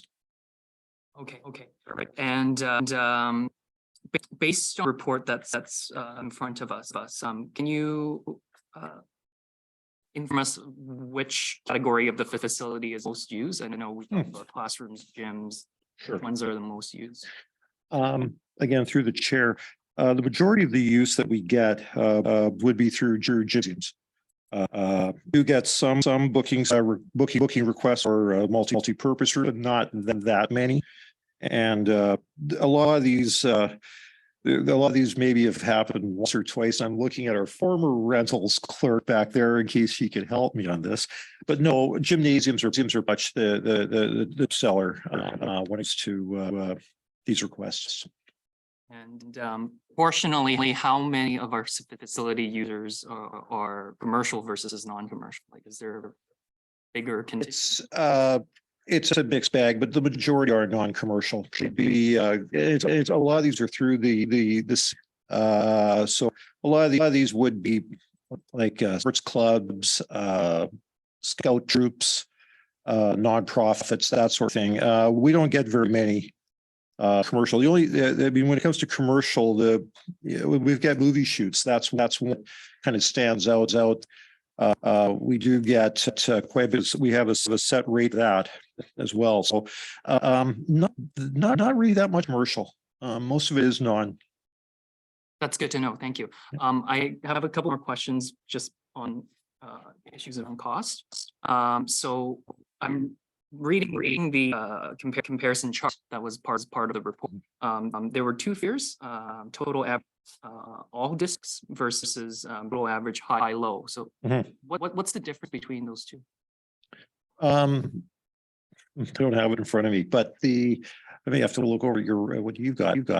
No, what we did is when we take the high low, as opposed to averaging all the differences that we had, which can go either way. The averages are the high low average is basically taking the highest rate, the lowest rate, and taking the middle of it. So one is more of a smoothed average over multiple districts, and then the one is more to do with the two peaks. Okay.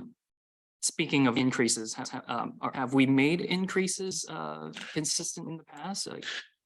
Again, through the chair, the only year that we didn't actually have an increase, and this is why we're kind of in a catch up mode right now, was right after when we started to reopen our gymnasiums after we're seeing the pandemic. But when we started opening up the gymnasiums, I believe it was not last year, but the year before, we actually froze the rates to stimulate bookings again in the district.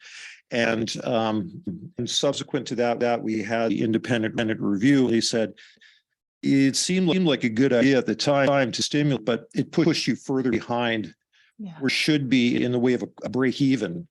So that's why the recommendation was that what we need to do is, regardless of what the consumer price index is, look at a 5% increase for 3 years and reevaluate to see where we're at.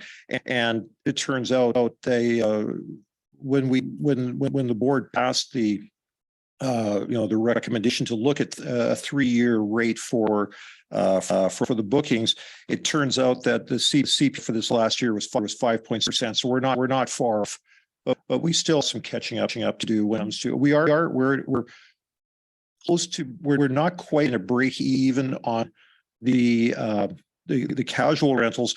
We break even on the daycare rentals. But on the casual rentals, that's where we still have some catching up to do. And if we would have grabbed all to get us up where we should be, we'd be looking about a 6 to 7%. This is too high. So that's why we wanted to smooth out over a period, hoping that at some point things will stabilize when it comes to inflation. I have one more question and some comments, but see that Yeah. might be technical. Do you believe that someone wanted to say something? Thank you, Madam Chair. Considering the income and revenue statement, have you audited the income and the expenditure vis-a-vis with the rates? Are covering our expenses in this regard? Through the chair. There's two components to our rentals. One is the actual room rate, which is tied more to heat, light, sort of thing. And then we have custodial. We break even on a custodial. We don't charge a marked up rate. We only charge our recovery rate. So it's actually on the other.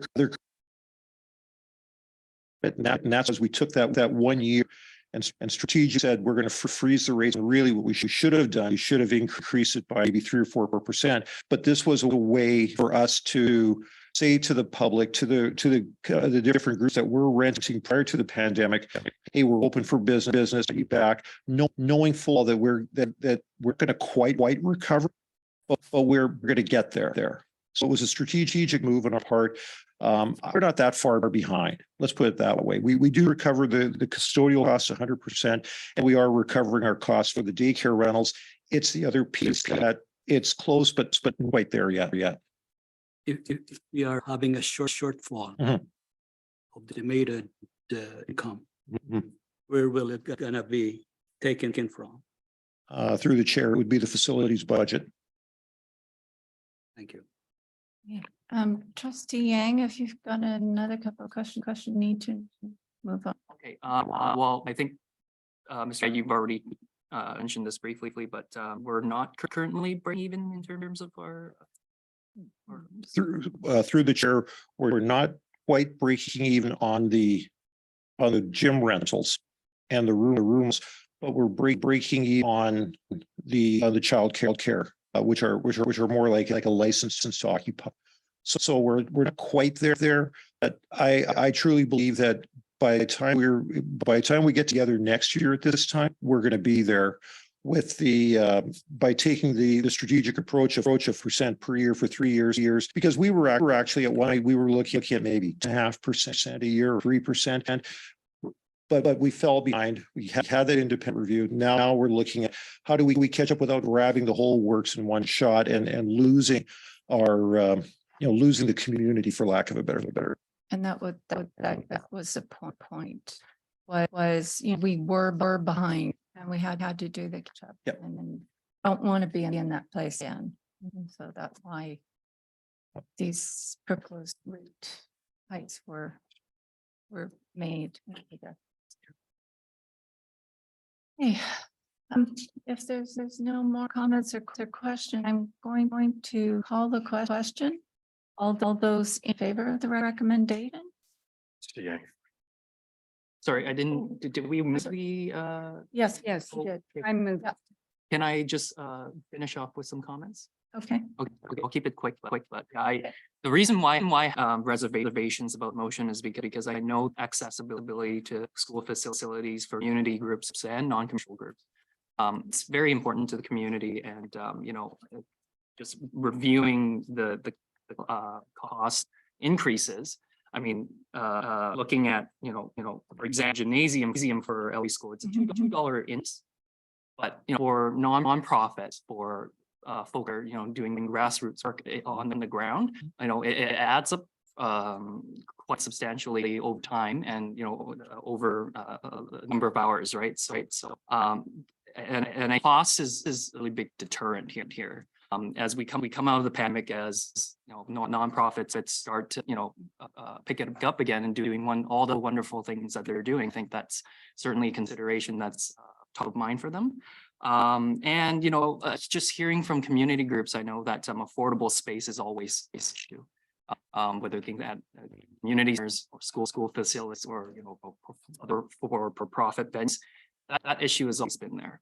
And me, I think the school district can be a partner in this as we get through these last couple of years. I say this with recognition that, you know, the past few years we've seen jumps in inflation rates. We're under budgetary pressures. But I think we in my view, we have room to do better and to support the community a little longer. And if it's $2 an hour less, then it's, you know, that's it goes to some degree support back to the community. And I know that just reading the graph or art that I know that, you know, some of our facilities rates are indeed higher than other school districts, so that's something to think about for me. But yes, I don't think there's any other comments on the floor, but if there are, I'll certainly entertain them. But I'll see what folks have to say. Okay, trustee Trent. Thank you. I don't know if it helped you, but I agree with the statements I've made as far as it's very difficult for community groups to find space. And originally we debated a lot about what that might mean, but in the end, it's not our role to the costs for community groups to use our space. Unfortunately, we don't get funded for that. And so whatever money we can keep to make sure that we have it in the classroom is what helps me make that decision. And I'm sorry for the community groups, but that's not our role. And we need to minimum. This used to be a little bit of a revenue generator, and it's not now. So we're not putting anything back into public education. And as far as, and it doesn't mean that those groups aren't contributing to the welfare of our children, for sure. We're not funded for that. So it helps you. It helped me. Thanks. So I'll call the question again. I mean, I did, but I will do it again just to make sure. I'll call the question. All those in favor? And all those opposed? Okay, trustee Yang opposed. Thank you very much. The motion.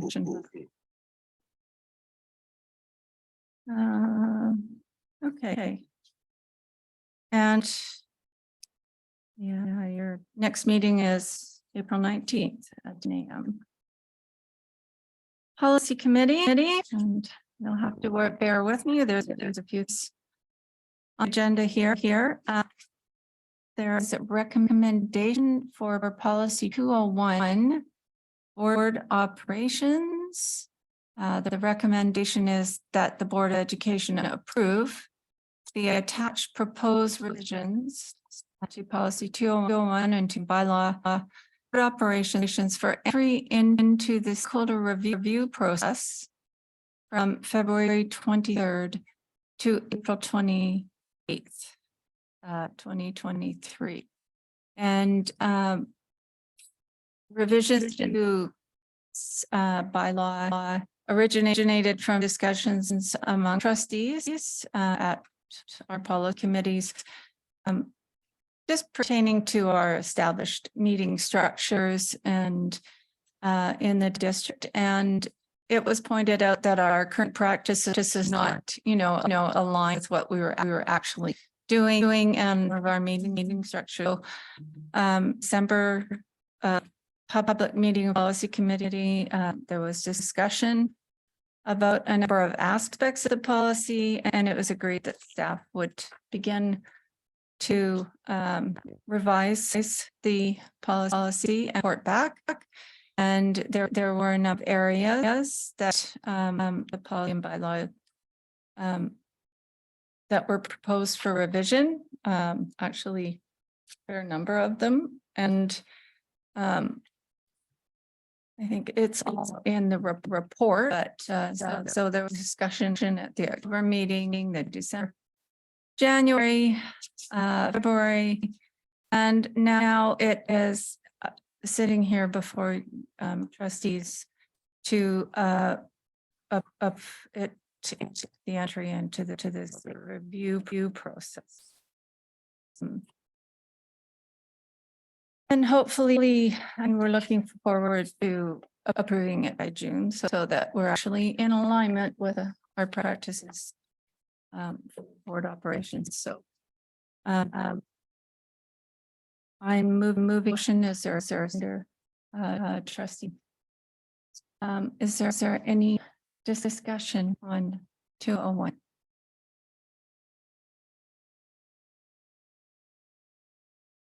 Okay, seeing no discussion, I am going to call the question. All those in favor of sending it into the state review process. And it looks like everyone is in favor, so the motion has carried. Thank you.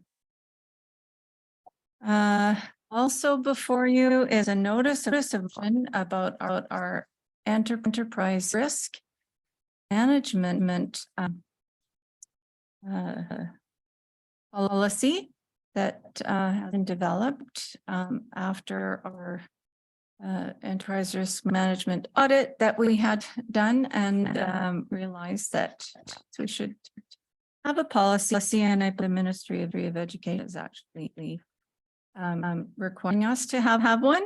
And so there no notice of motion for the next that will come to the next the March meeting.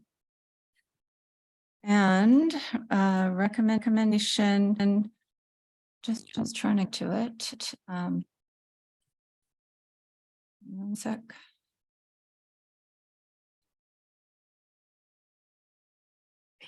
Going through lots of policy here. Facilities, maintenance. Got to get to the right page. Okay. For C sections 700 facilities, that the Board of Education and approve the attached revised policy section 700 facilities in accordance with Board Policy 204, creation and revision of policy and regulations. And then so section 700 facilities phase 2 involves the proposed replacement of facilities specific policies 702 to 703 regulations, etc. So I think that this is around the block for COVID.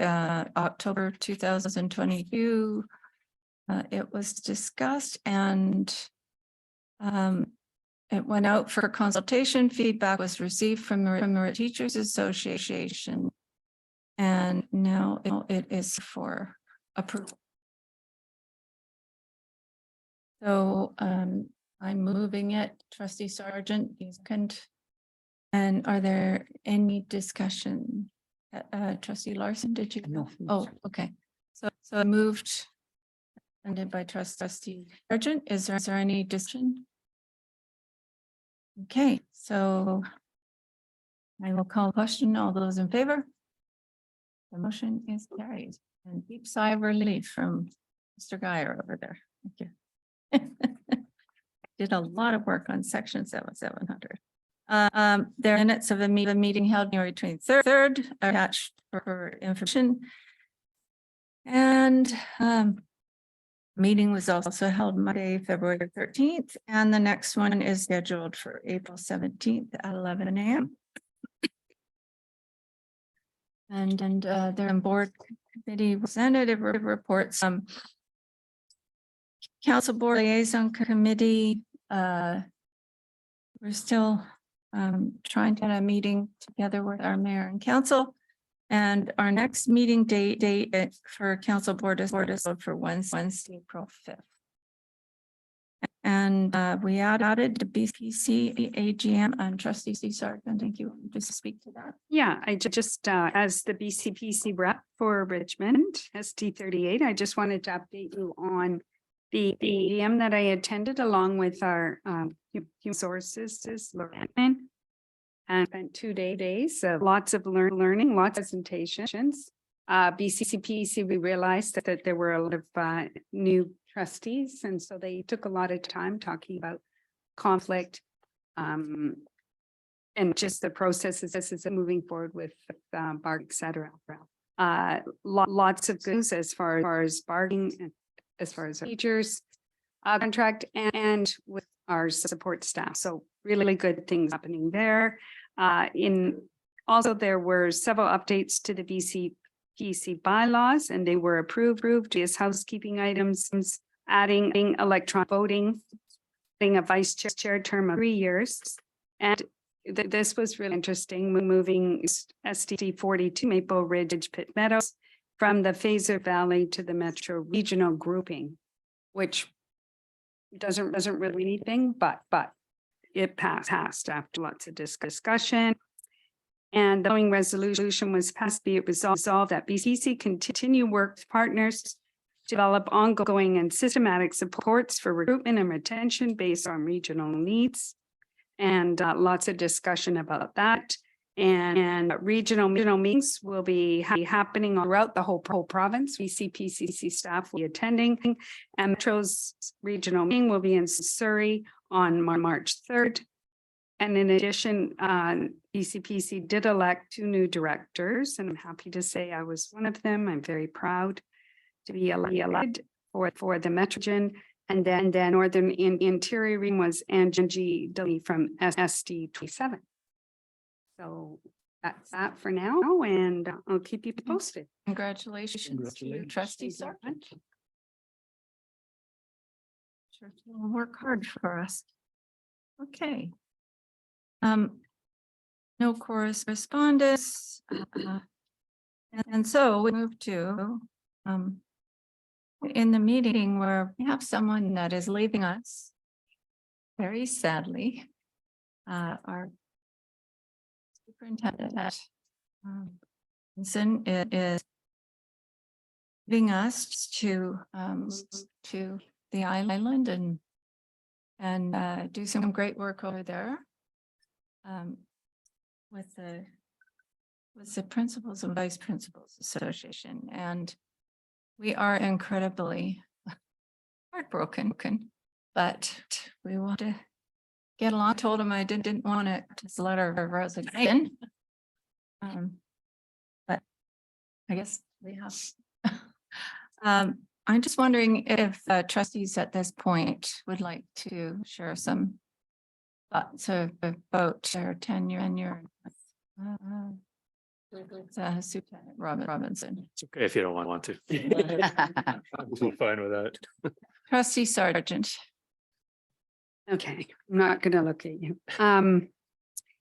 You know, I think when you think about a compassionate leader, you think of somebody who leads with their heart in their head. And Elder Joe, I'm always reminded that he always says, lead with your heart and your head, always the heart first. And I think, Scott, you are a person that leads with your heart and your head. And I think it's done us enormously well in our district. I think about the highlights for me of being a board member with you as a superintendent, and I think about the SOGI policy. And I think about that's the greatest I personally ever did, my small part, but it was because of your leadership and the leadership team that was there. And I'm so proud that, and I'm so honored that you were there to help us work through because that was very hard. And the pandemic, when we think about what we've gone through 3 years, our schools are closed, and you were the perfect person to lead us through that. And I think about how hard that was when we were sitting here doing strategic thing, trying to quit this strategic plan to get phone calls and this emptying thing, because we're going to have to close schools. And I've never been part of that either. And you systematically worked with your executive team to make sure we'll be okay. And I always felt confidence that we'll okay. It was, I'm not sure we were going to be okay, but you gave us the confidence is huge leadership. And I think as far as governance and as far as being a trustee, you truly understand and you respect governance, what it means, and you support and you support by having really good information and reports.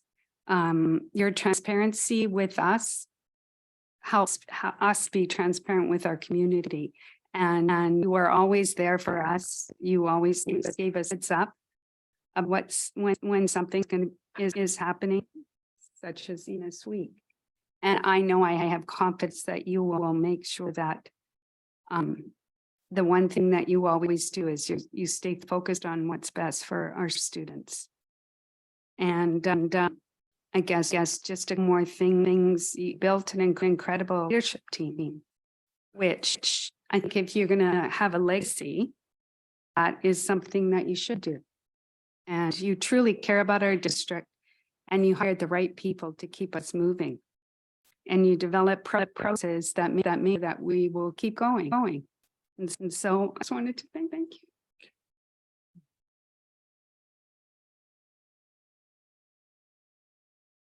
Anyone else? More. Anyone else like to? Trustee Larson. Covey, the author of The Speed of Trust, writes, there's one thing that is common to every individual. One thing which, if removed, will destroy the most powerful government and the most influential leadership. That one thing is trust.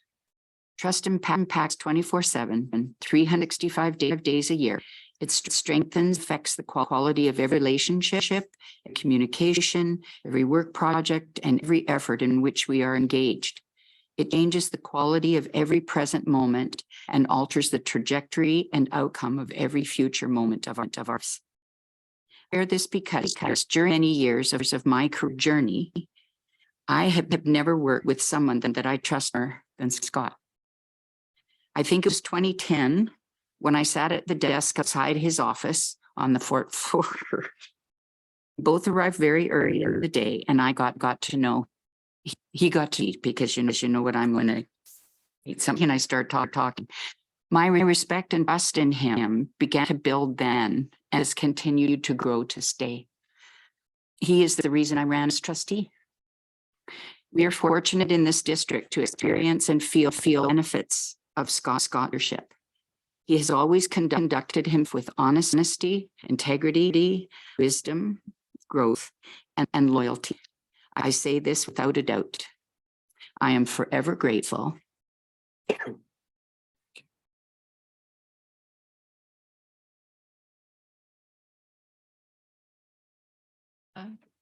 Trustee. I'm happy. We're so peaceful. We work together. So really thank you for all your work hard and dedication. See for your change for it, and best wishes for you and family. Trustee Yang. Thank you, Chairperson, and to Scott, I'm the most junior member of this at the table. It's certainly not my first encounters here at school district, and I've certainly my fair share that side of the table in years. And what I can say is that when I think of the name Scott Robinson, I think of the word professional. Right, you know, I have a very big obligation to our community when it comes to delivering public education. And you certainly exemplified that through your professional and your dedication. I know that in 2018, going through our OG policy was quite the challenge, and I'm sure the colleagues have testified that you certainly helped the board navigate that. And needless to say, the last couple of years, if not for true professionalism at our borough offices, starting with our superintendent, I don't think we would have gotten through these past few years as we did. And so, and again, I haven't spent much time at the table here and haven't worked as long as I have, as others have. And that's really quite a shame, but I do want to wish the best. And as you switch and move on to other endeavors, and yeah, I wish you well. And I wish you all good health in a couple of years. And I know that it's how you won't be far because you'll just be across the street. And we're on the other, so yeah. We'll be in touch. Steve Lisa. Thank you, Madam Chair. I'd like to take this opportunity to express what I got occasion and pleasure to be working with you. I started being a trustee in 2008, and you were assistant superintendent then. But a lot of things happened while we are while I was gone. but good reason. I think with your leadership, your skill, knowledge, and attitude, professionalism, can call it, you have guided this district. Before I was in by yourself, graduation rate was like 90%. Now graduation rate, if I'm correct, you mentioned it's like 100%. 99.5. 9. What a wonderful, wow, outstanding achievement, being the supplement. It's an honor to be a part of you working as superintendent in district. So I wish you well. I wish you all the very best and happiness, if I could say, in your endeavors. Thank you. Trustee Hamagut. Okay, Scott, when I look at you, I think that it's someone who is extremely kind, big heart, respectful to others, everyone around him. Same time too, you can put the hammer down and or you gotta make a tough decision. You do it, and for all of you, I respect the work you've done and all you've given to the district. I know a lot of people look at things when they retire as like, what's my legacy? And this is building and I guess look at all the students who have gone here and the environment that you've created along with your staff has impacted all these. The same thing with the staff. You put together, a great team, and once again, we are going to benefit from it because when you're gone, they'll still be here, and we're very thankful for that. I always have to throw a hockey analogy. A good player scores lots of goals, stuff like that. But a great player is people make other people around them better, and that's what I found you've done. Is these people were good to start off with, and but the leadership, the team you put together, and the environment created, I think it made a big difference to all of them all, and I'm sure they'll validate that. And again, thank you for all you've done, because you've done so much. And I guess in the future, I'll see you in Maui. Thank you. Okay, Mike. I think we've always, a number of words to describe Superintendent Robinson. He's caring and kind and a consummate professional, knowledgeable of all things. He's an educational visionary. And on top of that, he's all around decent human being. I could go on. I'm sure everyone here can add more adjectives to the list. I remember the first time I met Scott in an interview, or assistant superintendent, and his PowerPoint wasn't working and things weren't going so well, and he was nervous. But he did not blow it, because when he started talking, I was writing, I was write lots, but I put the pen down and said, that's enough. I right now, that's all I wrote. So, yeah, and you know, is fantastic as an assistant superintendent, always there to help whenever we needed him, even when you know, we had people gather planes in on school field. We were worried that he was going to get hit. So, you know, he's always been helpful with care and compassion and understanding. When I think of the work done, the strap plan, the SOGI policy, the DEI work, and you know, you're truly a you know, a champion for student voice, which I think is just so important. And you enlightened us, and you know, you understand and care about young people. And that's always clearly evident. You've led this district with bravery and courage in some very difficult times. And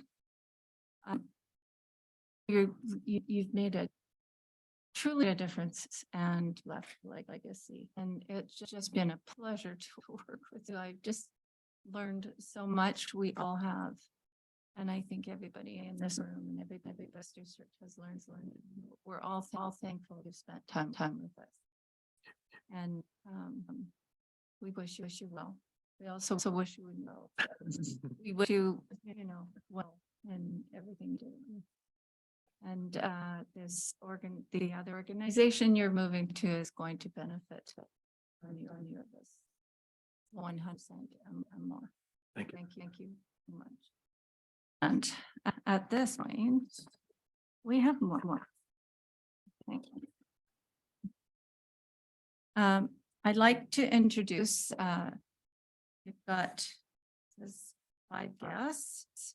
James Waller is a golf student at Steveston Lund Secondary School.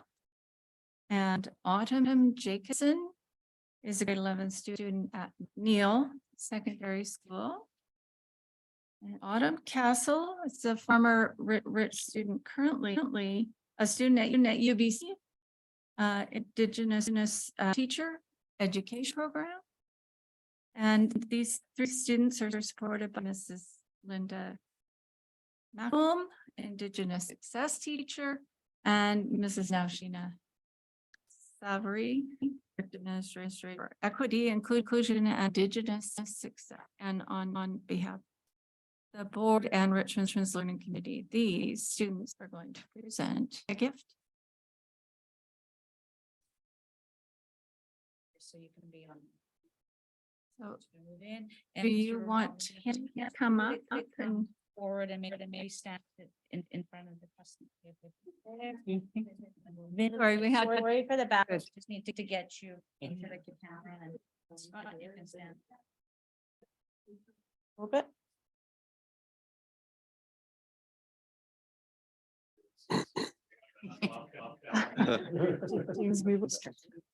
Yeah, there you go.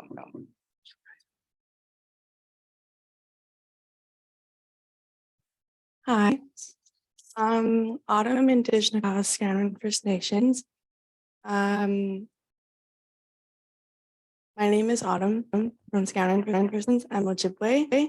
Traditional names are Bikwe and Isikwe. I'm first year university. Really excited. I chose 2-year education because of because of what I learned in school and all the Indigenous representation. Thank you for that. Thank you for all that you. Yeah. My name is James Waller. I'm a grade 12 student, Steve Lennon, Secondary.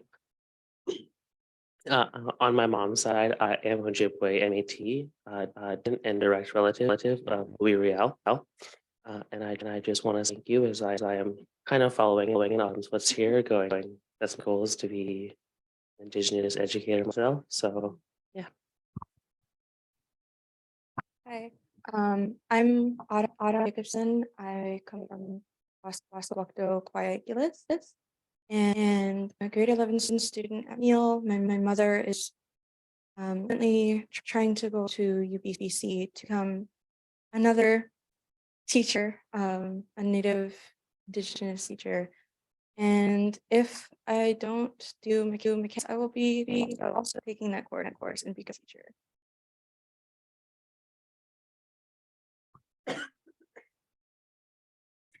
Okay, we have a couple for you.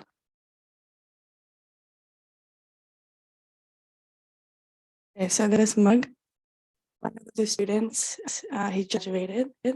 His cousin like made the design. So yeah, I have a yellow one. It's nice. I love it.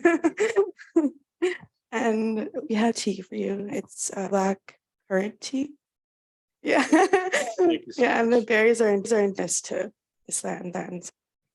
Exactly. Yeah. I'd like to gift you this beautiful serving board, which has salmon on it, which means a lot to me because one of the things I think you greenlit was the food from Ben for Gaming Day, which yeah, I'm very committed about food and that. So I want to thank you for giving that to you. Yeah.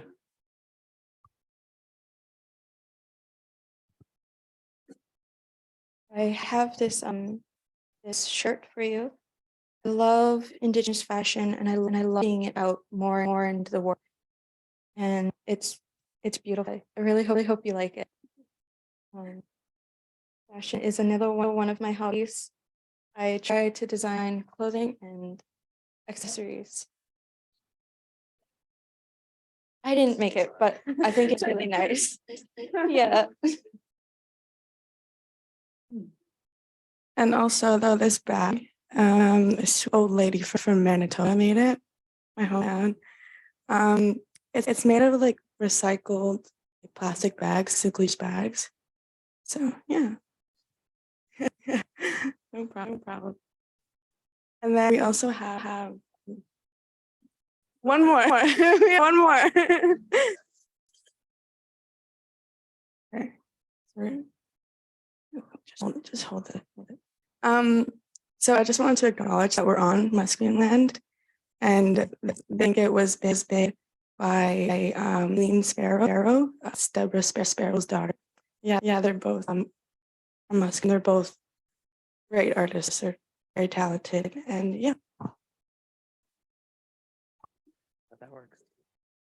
And the design on the blanket is inspired and is done to respect her father, Albert Bagshaw. Yeah, and we wanted to give this to you because we respect you as well. That is important. Yeah, sure.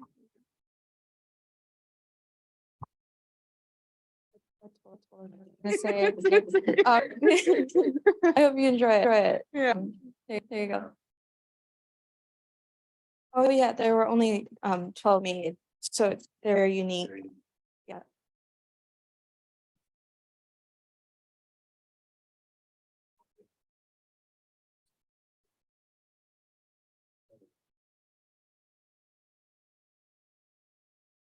Started teaching in 1991, and before that I was a youth camp worker, and I worked in a place where racism and I was involved by it, and the reason I decided the future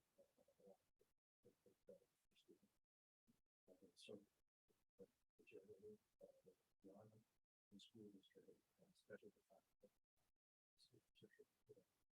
have the confidence that I'm so proud of you. Mechanics, amazing,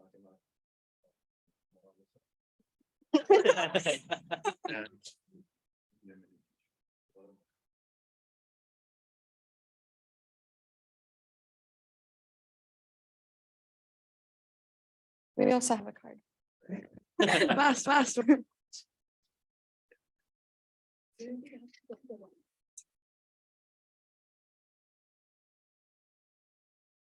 But wait, there's more.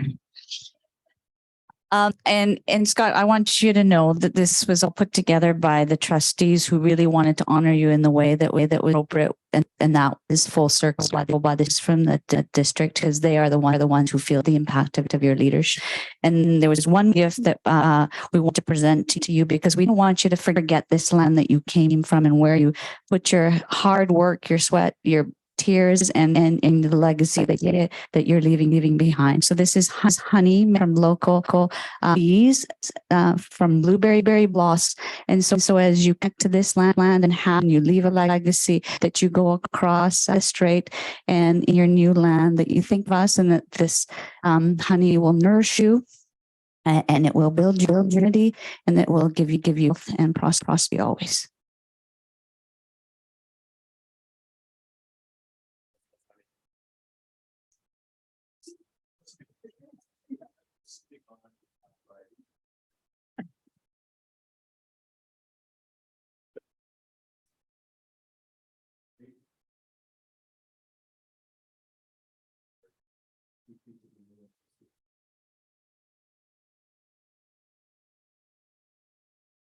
My dad has something I learned in my time here is important to family.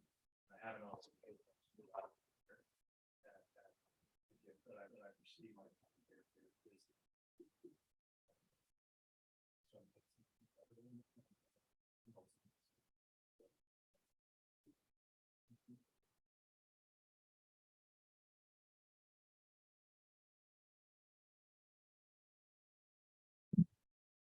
I do have I want to.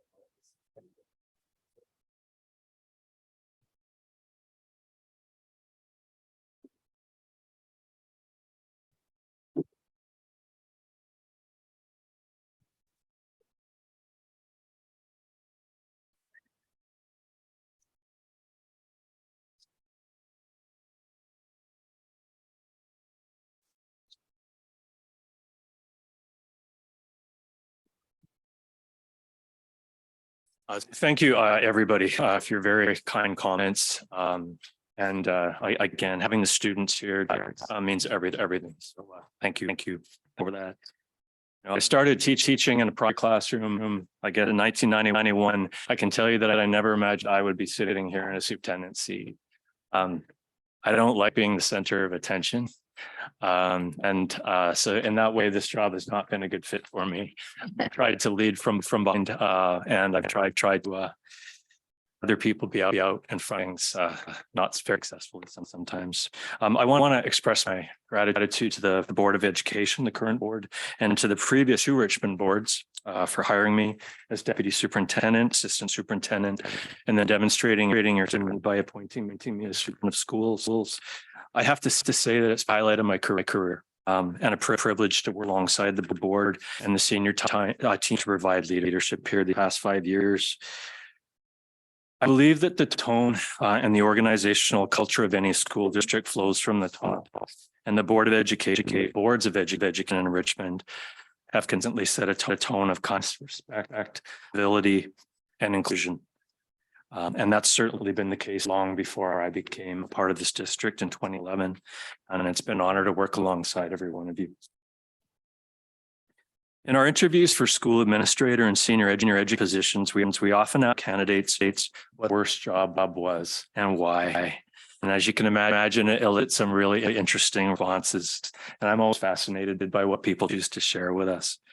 For me, my worst job ever was working on a chicken farm when I was 14.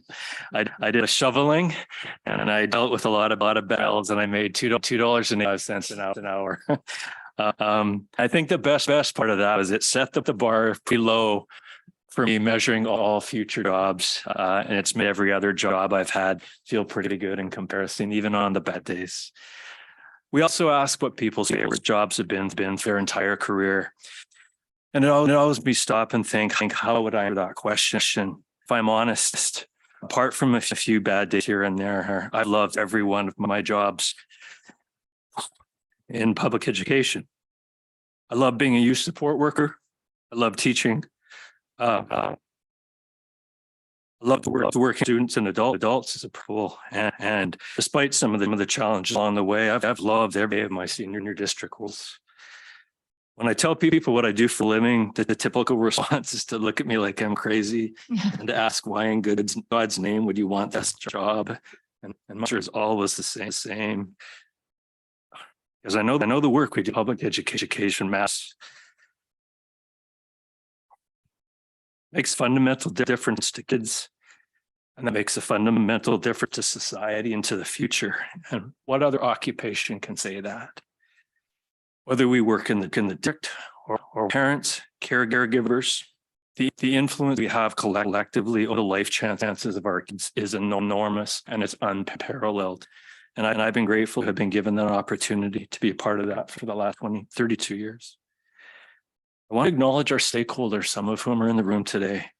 I felt from the beginning that we've had a shared values that have driven our work alongside each other, have led us to achieving things as a district.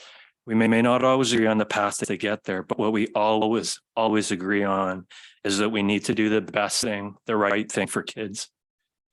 Richmond thrives because of these relationships, and I'm grateful to have had the opportunity to work alongside our administrators, our support staff, our teachers, and our parents and caregivers.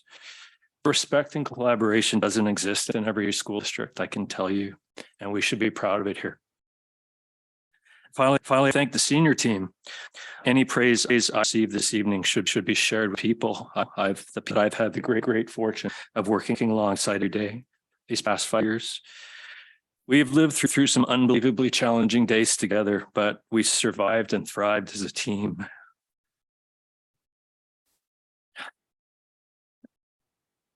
And I've been proud to call my colleagues and friends.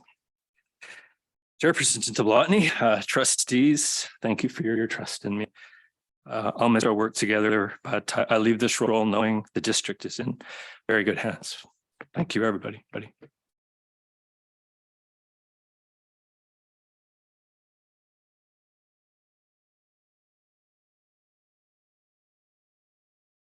John, that was tough. Was hard for all of us. Okay. I'm looking for someone to move adjournment. Trustee, I object. Lord, all those in favor? You have your hand up too, you get to. Okay. I think we have more. Yes, we have more. So where are we doing that? We have Richmond right here.